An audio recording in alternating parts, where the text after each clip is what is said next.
Well, as you can see, it snowed last night. We got about 3 inches and it is beautiful. But the problem is we have a high tunnel and it's 3 inches of snow on the high tunnel. So I need to go up and blow that snow off and get it cleaned off so that it won't weight the high tunnel down. Am I going to help you? I hope so. Am I going to load you up with a backpack blower? Yes. Show you how to start it? Yes. Get it cranked for you? Yes. And then maybe take a picture of you? Yes. And then maybe I'll let you do the rest.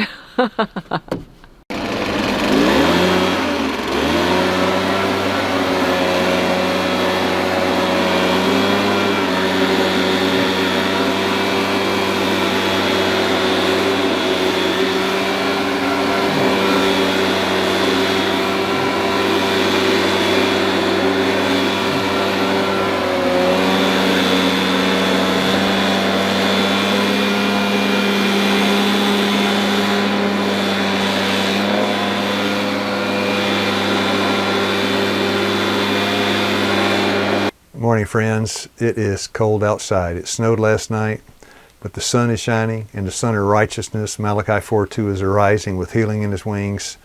I believe it's going to be a good day. You know, when I hit Ephesians 2 verse 1, it says, "Yea, if he quickened," you know, the ones that were dead in trespass and sin, he quickened them, he brought them to life. I was one of them. I began as an atheist. I had no faith whatsoever. I believed the Bible was a book that was not worth reading, and of course I never read it. And when I was in my late 20s, I met a man named Charles. He was a minister in the Unitarian Church, and he shared with me some ideas regarding how it all got started. That God, the Creator, made the earth, He made laws to govern the earth, and then He walked away and left everything to run under these fixed laws established by God. But you know, when I actually read the Bible for myself, what Charles had told me, I found none of that to be validated in the Bible. You know, the Bible is not an ordinary book. If it were an ordinary book, then how could a book written by Jews, and the Bible is written by Jews, the Jewish prophets, except for the book of Acts, the book of Luke, and the 4th chapter of Daniel. But other than that, the Bible is written by Jews. How could a book written by Jews change the life of me, my life? I'm not a Jew.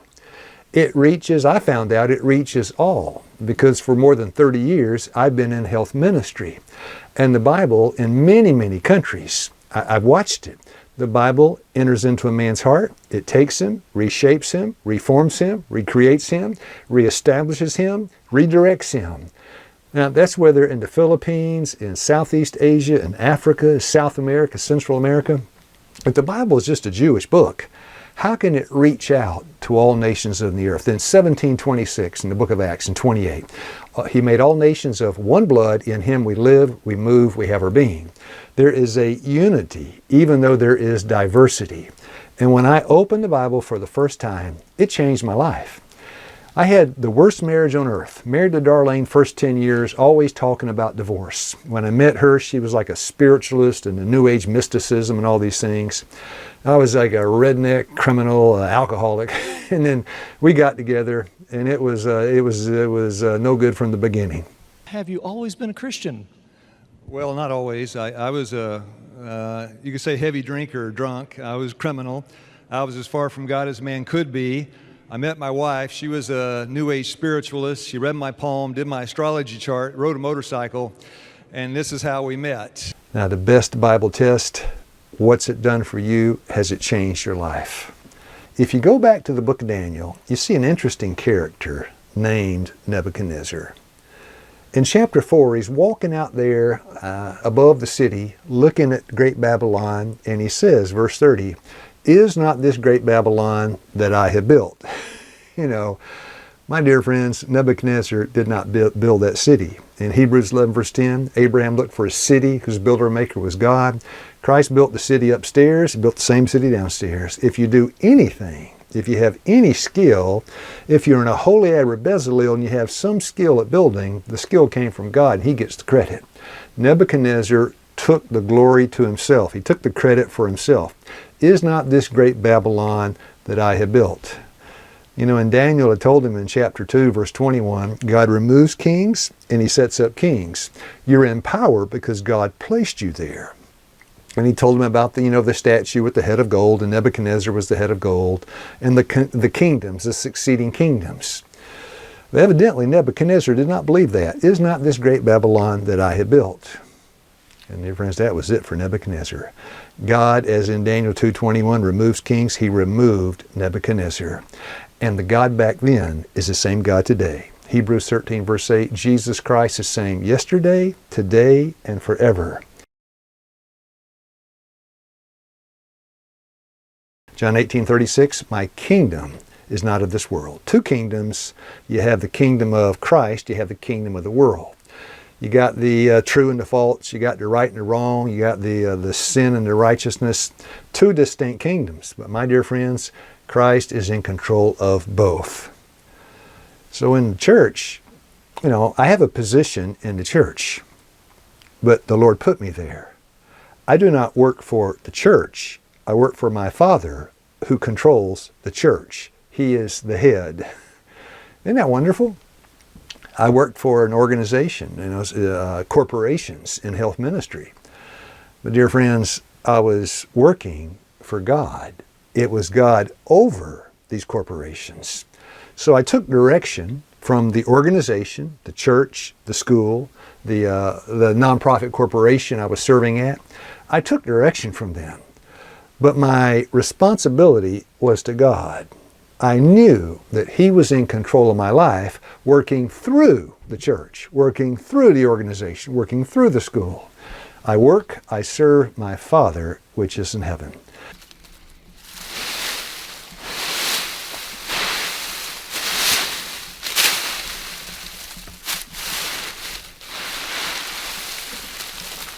Okay, what are you going to do with all those leaves? Oh, I'm getting these to put in the bed where I'm about to plant some snow peas. And I wish I had gotten them in there a few months ago, but I didn't. So I'm trying to get it down now to keep the weeds down and enrich the soil. These will break down, make the soil richer, and leaves are plentiful around here. So that's Plenty of leaves. one of our best sources Yeah. of mulch and fertilizer. Yeah, look around. We got plenty of trees. They don't have leaves now, but they had a whole lot of leaves last fall, and they're going into our garden.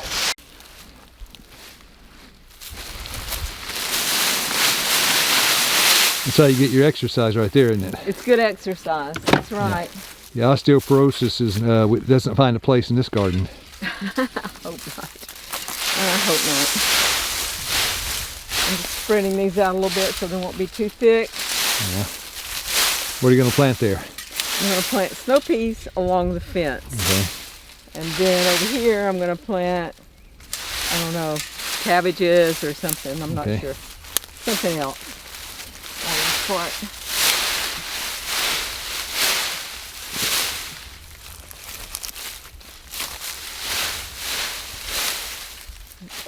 Pretty good. I'll get another load. So you were asking me about politics. And I was thinking that there's politics in everything. And I remember when I ran for cheerleader in high school, it was kind of a popularity contest, and you would go around and you'd ask everyone to vote for you. And whoever got the most votes, the first 7 or 9 or however many it was, were the ones that were cheerleaders for the next year. And I remember one year I was disappointed I didn't get cheerleader, and one year I did. But in looking back, I can see that was politics, really. It reminds me of when I was a kid, there was someone in our neighborhood who had a favorite political party, and he worked with the politicians. And so he would go around to all the neighbors and tell them they need to vote for such and such. And he would bring the politicians around with him, and they need more of this kind of vote or that kind of vote. And he would, go around to everybody trying to get votes. And I was thinking that's kind of like what I did in high school, running for cheerleader. Now, if you did not know that you had a Father in heaven that wants to control your life, when I say control your life, I mean direct you, give you a place, a purpose, and unfold His plan.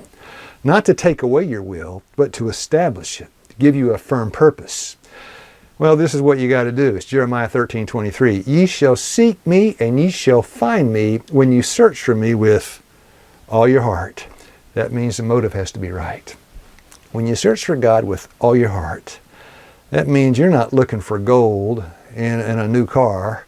You're looking for a relationship with the giver of the gift. I'm not after the gift. I'm after the giver in a heart relationship with Him. Because the world is all about the outside. You know, what kind of car do you drive? What kind of house do you live in? How much education do you have? How do you look on the outside? God's not interested in that. 1 Samuel 16 verse 7, God told Samuel, you look on the outside, but I look right on the heart. Then He says, Proverbs 23:26, my son, give me your heart. It's a heart relationship. I've got that with my wife. It came from Christ. And without that, you don't have anything. You may be on Billionaires Row up in New York City, but if you don't have the heart relationship with Christ, and if you don't have it with Him, can't have it with your family, if you don't have that heart relationship, what do you have? You don't have anything. I remember once, it was a Sunday afternoon in August, Darlene came home, and she said to me, I'm divorcing your sorry hide. She went out of the house and she said, when I come back, I want you out of this place. And she left. And I was absolutely, totally discouraged with myself, with my marriage, with my life, and didn't know what to do. Even had a fleeting thought of suicide. And so as I was sitting there, you know, the future looming up in front of me, I saw three possibilities: the penitentiary, the graveyard, or the insane asylum, and none of those seemed appealing. And I was sitting there at the low point in my life, just completely discouraged, in crisis mode, not knowing what to do. I had this impression that I should pray. Now, I was not a Christian, was not a praying man, had never been to church, as far from God as anybody could be. I was sinking in a pit of moral corruption and had this idea, pray. And I said my first prayer, my first sincere, honest prayer from the lips of a man that was desperate for help. I said, if there's a God, help me. So if you want it, but don't have it, my dear friends, it's free for the asking. It's very simple. In Jeremiah 33:3, the Lord tells Jeremiah, call unto me, and I will answer thee. Now, when you call on God, you don't have to cry loud. When Elijah was out in the cave and the Lord spoke to him, it was a still small voice. Psalms 46:10, be still and know that I am God. We're still. He speaks in a still small voice, and you don't have to cry loud, and you don't have to go far. Matthew 11:28, come unto me, all ye that labor and heavy laden. You don't have to go far. He's right at hand, and you don't have to cry loud. All you do, Lord, I'm tired of my life. I'm sick of living. I need a change. I need some help. And when I asked God for that, my dear friends, my life radically changed overnight. Got up the next morning, started reading the Bible. Yeah, started reading the book I'd scoffed at for 35 years. Started reading the Bible. My life began to change. When I say my life, my marriage began to change. It wasn't easy. The Lord was calling me to give up the drinking, the pornography, the crime, all these things. One by one, He was asking me to make a sacrifice to Him, sacrifice my idols, those things that come between God and us.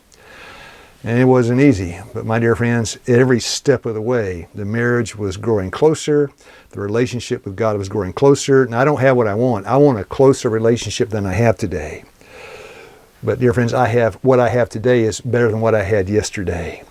And I expect tomorrow to take a step closer to Christ. It's a progressive relationship. And the more I learn about God, the more I love Him.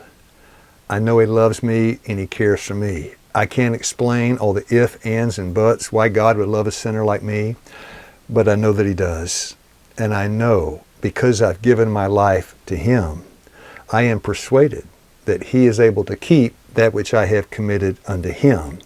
I've committed my life to Him, and I know He has charge of it, and He's going to lead me, guide me, and help me no matter what happens, no matter what others may do, what the government may vote. I know the Lord is somehow going to bring good out of it, because we know, Romans 8:28, all things work together for good that love the Lord and are called according to his purpose. So I'm not concerned with what the politicians are doing in Washington. I'm not concerned what the businessmen are doing in Wall Street. I'm not concerned what the money moguls are doing down here on Madison Avenue. I'm concerned about Jesus and what he's doing in heaven and in my life. My dear friends, may God give us some 2020 spiritual vision today. And may this be a special day for you where you draw close to the Savior and he draws close to you. God bless you. Have a nice day.